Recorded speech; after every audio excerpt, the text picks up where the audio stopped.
ചപ്പാത്തി തയ്യാറാക്കാനായിട്ട് 4 മീഡിയം സൈസുള്ള ഉരുളക്കിഴങ്ങ് വേവിച്ച് തോല് കളഞ്ഞെടുത്ത് വെച്ചിട്ടുണ്ട്. ചെറിയ ചൂടോട് കൂടി തന്നെ നമുക്കൊരു ഫോർക്ക് ഉപയോഗിച്ച് നന്നായിട്ടൊന്ന് മാഷ് ചെയ്തെടുക്കണം. ഒട്ടും കട്ടകളില്ലാതെ മാഷ് ചെയ്തെടുത്താലാണ് നമുക്ക് നല്ല എളുപ്പത്തിൽ ചപ്പാത്തി പരത്തിയെടുക്കാൻ പറ്റുന്നത്. ഇങ്ങനെ നന്നായിട്ട് മാഷ് ചെയ്ത് വെച്ചിട്ടുണ്ട്. ഇനി നമുക്ക് ഇതിനാവശ്യമുള്ള ബാക്കി ഇൻഗ്രീഡിയൻസ് ചേർക്കാം. ഈ ഒരു അളവിന് 1.5 കപ്പ് ഗോതമ്പ് മാവാണ് ഞാൻ എടുത്തു വെച്ചിട്ടുള്ളത്. അതിലേക്ക് നമുക്ക് 1 ടീസ്പൂൺ മുളക് പൊടി, പിന്നെ ഒരു 1/2 ടീസ്പൂൺ ഗരം മസാല പൊടി, 1/4 ടീസ്പൂണോളം മല്ലിപ്പൊടി, ഒരു 1/4 ടീസ്പൂണോളം മഞ്ഞൾപ്പൊടി. ഇതിൻ്റെ കൂടെ ആവശ്യത്തിനുള്ള ഉപ്പ്, പിന്നെ ഞാൻ ചേർത്ത് കൊടുക്കുന്നത് 1/4 ടീസ്പൂണോളം ആംചൂർ പൗഡറാണ്. അതുണ്ടെങ്കിൽ ചേർത്ത് കൊടുക്കുക. 1 ടീസ്പൂണോളം കസൂരി മേത്തി, അത് നന്നായിട്ട് ക്രഷ് ചെയ്ത് ഇങ്ങനെ ചേർത്ത് കൊടുക്കുക. ഇപ്പം ഞാൻ ഇത്ര ഇൻഗ്രീഡിയൻസ് ആണ് ഇതിനകത്ത് ചേർത്ത് കൊടുക്കുന്നത്. ഇതിന് പകരമായിട്ട് ഇഞ്ചി വെളുത്തുള്ളി പേസ്റ്റോ പച്ചമുളക് ചതച്ചതോ, മുളക് പൊടിക്ക് പകരമായിട്ട് പച്ചമുളക് വേണമെങ്കിലും ചതച്ച് ചേർത്ത് കൊടുക്കാം. പിന്നെ മല്ലിയില ഫ്രഷ് ആയിട്ടുണ്ടെങ്കിൽ അത് വേണമെങ്കിലും ചേർത്ത് കൊടുക്കാം. കുറച്ച് പുതിന ഇല ചേർത്ത് കൊടുക്കാം. അപ്പം കുട്ടികൾക്ക് ഏതാണോ ഇഷ്ടമുള്ളത് ആ രീതിയിൽ ചേർത്ത് കൊടുക്കുക. ഇനി നമുക്കിത് നന്നായിട്ടൊന്ന് മിക്സ് ചെയ്ത് വെക്കാം.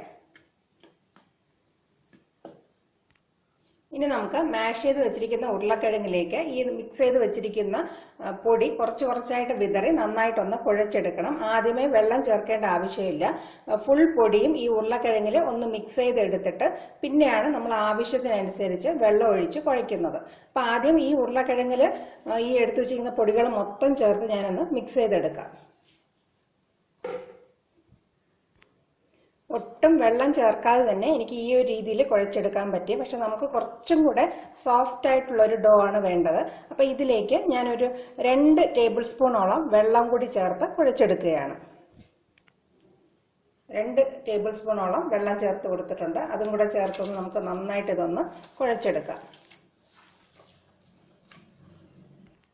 നന്നായിട്ട് കുഴച്ചെടുത്തതിന് ശേഷം ഇതിലേക്ക് 1 ടീസ്പൂണോളം കുക്കിംഗ് ഓയിലും കൂടെ ചേർത്ത് അതും കൂടെ ഒന്ന് നന്നായിട്ട് കുഴച്ചെടുത്ത് നമുക്ക് മാറ്റി വയ്ക്കാം.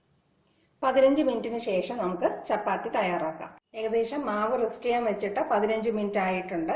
ഇപ്പം ഈ ഒരു അളവിനുള്ളൊരു ഉരുള എടുത്തിട്ടുണ്ട്. നന്നായിട്ടൊന്ന് കൈകൊണ്ട് സ്മൂത്ത് ചെയ്തിട്ട് നമുക്ക് ചപ്പാത്തി പരത്തിയെടുക്കാം. കുറച്ച് പൊടി വിതറി പരത്തി, ഒരുപാട് തിന്നായിട്ട് പരത്തണ്ട, കുറച്ച് തിക്കായിട്ട് നമുക്കിത് പരത്തിയെടുക്കാം.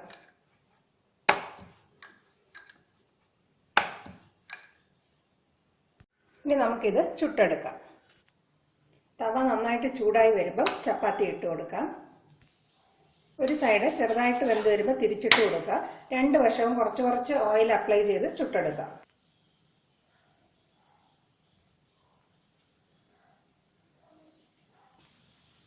ആലു ചപ്പാത്തി 2 വശവും നന്നായിട്ട് വേവിച്ചെടുത്തിട്ടുണ്ട്. അങ്ങനെ വളരെ ടേസ്റ്റി എളുപ്പത്തിൽ തയ്യാറാക്കുന്നതായ ആലു ചപ്പാത്തി തയ്യാറായി കഴിഞ്ഞു.